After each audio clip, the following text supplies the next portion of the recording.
बोले सतुर कबीर साहेब की जय। आप लोगों के समक्ष जो भी आप इस पंडाल में उपस्थित हुए श्रोतागण हमारी, तो आपकी सभी की अनुपम कृपा से मैं कुछ सत्संग सुनाने जा रहा हूँ और ऐसे ही सुनते रहिए, ऐसे ही मैं सुनाता रहूँगा।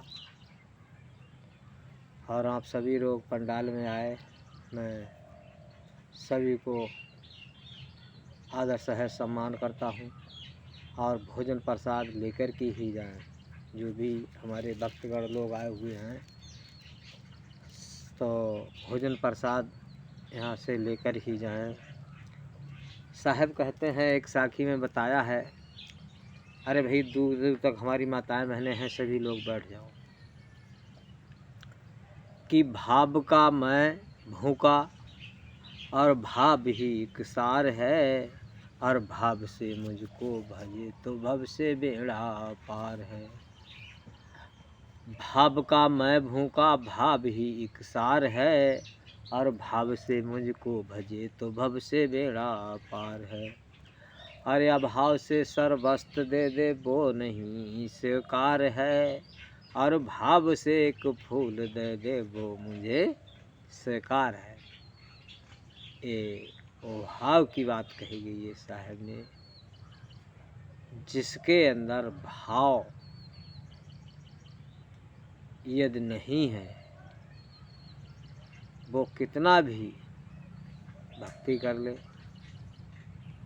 कितना भी दान कर ले, लेकिन सब व्यर्थ है। क्योंकि साहब के प्रति प्रेम तो है ही नहीं, वो भाव तो है ही नहीं, ब्रह तो है ही नहीं, तड़प तो है ही नहीं, लगन तो है ही नहीं। तो हमें ये सब भाव जिसके अंदर है, उसी के अंदर हमारी अंकुरी भक्ति है। अर्थात भक्ति तो इस दुनिया में बहुत करते हैं लोग, पूजा पाठ करते हैं, आराधना करते हैं, भक्ति करते हैं, कुछ लोग योगा शक्ति करते हैं, जाने क्या क्या करते हैं। लेकिन जिसके अंदर भाव, प्रेम, दया यदि है, वो इस पथ पे चलने योग्य है, वो साहब को पा सकता है। तो भाव एक सार है।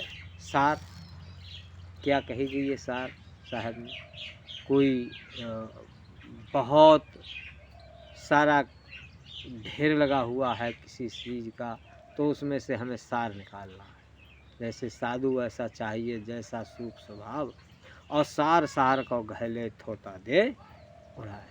वो थोते को उड़ा देता है, फबला को उड़ा देता है, उसमें जो भी होता है तो वो सूप से सब निकल जाते हैं और सार सार बढ़िया बढ़िया रह जाती है। ऐसे ही इसमें बताया है सार है। भाव का मैं भूखा भाव ही एक सार है, और भाव से मुझको भजे तो भव से मेरा पार है।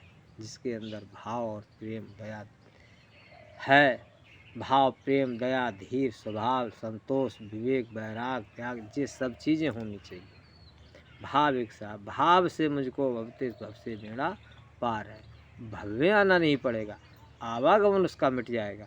वहाँ जहाँ पहुँच जाएगा जहाँ हंसा किलोर करते हैं। और भाव से सर्वस्त्र दे, अभाव से, अगर अभाव है नहीं, भाव है नहीं, अभाव है, अभाव से सर्वस्त्र दे वो नहीं स्वीकार है। साहब को अर्पण करते हैं लेकिन साहब वो चीज़ नहीं लेते हैं। क्यों? आपके अंदर प्रेम ही नहीं है। क्यों भाई? आपके अंदर प्रेम ही नहीं है। और जब प्रेम होगा तो साहब झट से उस वस्तु को हाथ लगा कर ले लेंगे। साहब ने एक साखी में क्या बताया है कि जहाँ हमारा भक्त है तहाँ हमारो हाथ, हर आगे आगे बेचलें सो पाछे हम तैयार। आगे आगे तो भक्त लोग चलते हैं, पीछे साहब उस पे हाथ लगा देते हैं पैरों पर, हैं कि चलो इस पैर पे हाथ रख कर के तुम्हें कहाँ सतलोक में भेज दूँगा। जहाँ भक्त का पैर है तहाँ हमारो हाथ, और आगे आगे बेचने पाछे हम तैयार। साहब पाछे तैयार बने रहते हैं, आगे आगे भक्त चलते हैं। अब बताओ कितनी लंबी बात कहते हैं साहब, लेकिन कहते क्या, भाव से ही। अभाव से सर्वस्व दे दे वो नहीं स्वीकार है, और भाव से एक फूल दे दे वो मुझे स्वीकार है। भाव अगर जिसके अंदर है तो साहब एक फूल से राजी है, खाली बंदगी से राजी है। और जिसके अंदर भाव और प्रेम नहीं है तो चाहे वो कुछ भी दे दे, साहब कोई राजी हो सकते हैं नहीं, हाँ। तो अभाव से सर्वस्व दे दे वो नहीं स्वीकार है, भाव से मुझको भजे सो भव से मेरा पार है। अभाव से सर्वस्व दे दे वो नहीं स्वीकार है, और भाव से एक फूल दे दे वो मुझे स्वीकार है। साहब कहते हैं वो ही मुझे स्वीकार है। तो देखिए बहुत बड़े भाग्य हैं जो आपको साहब की भक्ति मिली है, और इसको हम व्यर्था जन्म खो देते हैं, खोते चले जा रहे हैं। हम समझ ही नहीं पाते हैं हमारा इस संसार में आने का क्या लक्ष्य है, क्या मतलब है, हम इस भवसागर में क्यों आए हैं, क्या करने आए हैं, किस काम से आए हैं, और किस काम से आए हैं और किस काम में हम उलझे हुए हैं। भाई चल ठीक है, आए हैं, परिवार है, परिवार के लिए भी काम करो, जहाँ से आए वहाँ के लिए भी काम करो। साहब ऐसे नहीं कहते हैं, साहब कहते हैं कि कहाँ कबीर कुछ उद्यम कीजय, और आप खाए और न कहो दीजय। आप भी खाओ, और आप गृहस्थ हैं तो कोई दरवाजे पे आ जाएगा साधु संत, और कोई भी आ जाएगा तो उसका भाव कैसे करोगे, आओ भक्त कैसे करोगे। खाना भी चाहिए, चाय पानी भी चाहिए, दक्षिणा भी चाहिए, क्यों भाई चाहिए ना चाहिए, तो कैसे करोगे अगर काम नहीं करोगे। तो साहब ने ऐसा नहीं कहा कि काम मत करो, काम करने के लिए कहा, लेकिन क्या कहा कि काम करते रहो, नाम जपते रहो, काम करते रहो, अरे नाम जपते रहो, वक्त जीवन का यूं ही निकल जाएगा। काम करते रहो, नाम जपते रहो, वक्त जीवन का यूं ही निकल जाएगा। गर लगन सच्चे गुरुवर से लग जाए तो, गर लगन सच्चे गुरुवर से लग जाए तो, सारे जीवन का नक्शा बदल जाएगा। सारे जीवन का नक्शा बदल जाएगा। ऐसे ही कि हमारे बहुत बड़े भाग्य हैं। कहते हैं बड़े भाग मानुष तन पावा, असुर दुर्लभ सब ग्रंथन गावा। देखो हमारे कौन कौन कहते हैं कि बहुत बड़े भाग्य हैं, बड़े भाग्य मानुष तन पावा, असुर दुर्लभ सब ग्रंथन गावा। सभी हमारे जितने भी ग्रंथ हैं उनमें सब में ये बखान हुआ है। देवता लोग वो भी करते हैं, धन्य है भाई मनुष्य, आप इस योनि में आए हो, और इस योनि में हम चाहें कुछ भी कर सकते हैं। तो कहते हैं कि बड़े भाग मानुष तन पावा, असुर दुर्लभ तन,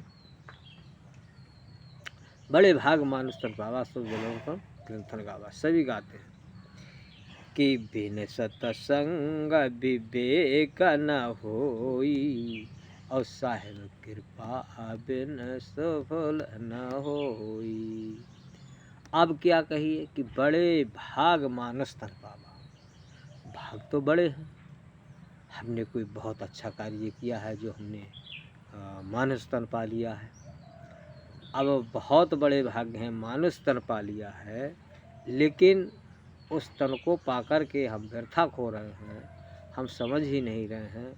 तो हमें सत्संग भी करना चाहिए, और हम जो चीज़ चाहते हैं समझते हैं, जब तक हम गुरु नहीं बनाएंगे सच्चा, तब तक हम उस पथ पर नहीं चल सकते हैं, वो रास्ते का मुकाम नहीं मिल सकता है जहाँ जो हमें तय करनी है। तो बिन सत्संग विवेक न हुई और साहेब कृपा बिन सुख नहीं हुई। अब जब उधर आप सत्संग करेंगे तो उधर आप नाम दान लेंगे, उसको भी विवेकी कोई संत होना चाहिए जिससे नाम दान लो। गुरु, और गुरु के पास अगर छल कपट, ईर्षा, अहंकार का यदि कूटनीति का ज्ञान भरा हुआ है तो वो आपको क्या सिखाएगा? यही तो सिखाएगा। छल कपट का ज्ञान होगा तो छल कपट ही वाली तो बातें बताएगा। मांगने खाने वाला होगा तो मांगने ही खाने वाली तो बात बताएगा। इसलिए हमें विवेकी संत को देखना है, खोजना है कि उस मुकाम तक वो हमें पहुंचा सके, उसी को हमें गुरु बनाना है। तो सत्संग ये कैसे मिलेगा? सत्संग में, जब सत्संग होगा तो सत्संग में बैठोगे, जाओगे तो आपके अंदर उस बुद्धि का विकास होगा, विवेक होगा, क्योंकि अच्छाई और बुराई का पता लगेगा। साधु संत तो बहुत घूम रहे हैं इस दुनिया में, महात्माओं का, बाबा जी का कोई ठिया ही नहीं है, कितने घूम रहे हैं। लेकिन जब कोई आ जाती है बात विवेक की, कहीं सत्संग होता हो तो देखो वहाँ पर सभी अपनी अपनी वाणियों को रखेंगे, कहेंगे, सुनाएंगे, तो उसी वक्त समझ लेना चाहिए आपके अंदर ये विवेक है कि कौन सा संत हमारे योग्य है। ऐसे तो हमें किसी से घृणा नहीं करनी चाहिए, ये सत्य है। हमें मान सम्मान सबको देना चाहिए, लेकिन अपने हृदय में जगह उसी के लिए बनाना है जो हमें उस मुकाम तक पहुंचा सके। बोलिए विश्व वंदनीय सतगुरु कबीर साहिब की।